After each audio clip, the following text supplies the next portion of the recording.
berusia 14 tahun diculik, diperkosa hingga diperdagangkan di aplikasi kencan online. 3 orang telah dijadikan tersangka dan polisi masih memburu tersangka lain.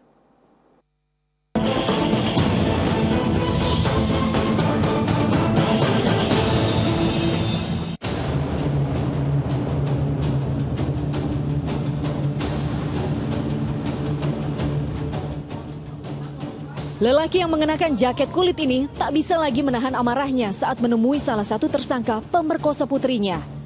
Dunianya serasa sudah hancur saat mengetahui putrinya yang berusia 14 tahun diculik, diperkosa, dan diperdagangkan kepada lelaki hidung belang.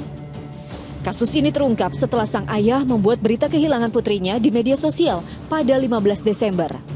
Seminggu kemudian, keberadaan putrinya diketahui dijadikan pekerja seks komersial melalui aplikasi kencan online. Untuk menangkap tersangka, sang ayah membuat jebakan menyamar sebagai pemesan kencan. 3 orang berhasil ditangkap. Miris, salah satu tersangkanya perempuan masih di bawah umur. SF ABH anak umur 16 tahun, umur ya. Perannya menjemput para tamu. Jadi menjemput para tamunya tersangka SF. Tugasnya mendandani korban sebelum bertemu dengan para tamu dan mengoperasikan akun WeChat serta memberi pinjaman baju kepada korban. Kedua, IM.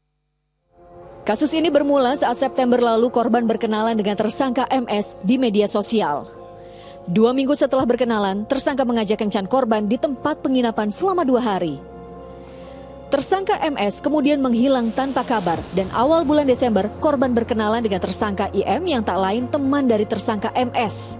15 Desember, tersangka IM yang beralasan mengajak kencan justru memperkosa korban. Dengan dibantu 2 tersangka lainnya, korban kemudian diperdagangkan di aplikasi kencan untuk dijual ke lelaki hidung belang. Mendengar kasus ini, orang nomor 1 di Jawa Barat, Gubernur Ridwan Kamil, meminta polisi bergerak cepat untuk menangkap 17 tersangka lainnya. Sehingga saya berharap kepolisian secara tegas bisa mengungkap, menangkap semua komplotan yang melakukan kejahatan yang luar biasa ini.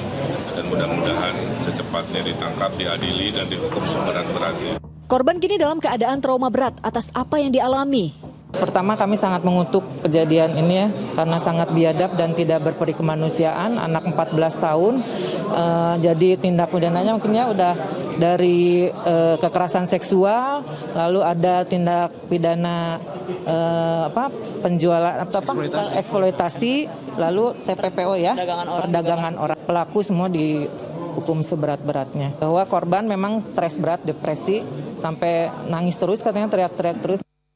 Atas perbuatannya, para tersangka dijerat Undang-Undang Tindak Pidana Perdagangan Orang dengan pasal berlapis hukuman 15 tahun penjara dan pasal berlapis Undang-Undang tentang Perlindungan Anak dengan denda 200 juta rupiah dan kurungan penjara selama 10 tahun. Tim Liputan melaporkan. Dalam kasus penculikan dan penjualan gadis di bawah umur di Bandung tersebut, polisi kembali menangkap 4 tersangka baru, sehingga total tersangka yang sudah ditahan kini menjadi 7 orang. 4 tersangka ditangkap petugas di lokasi berbeda. Keempatnya merupakan pengguna jasa korban dalam kasus penculikan dan pemerkosaan anak di bawah umur. Hingga saat ini, polisi telah meringkus 7 orang tersangka.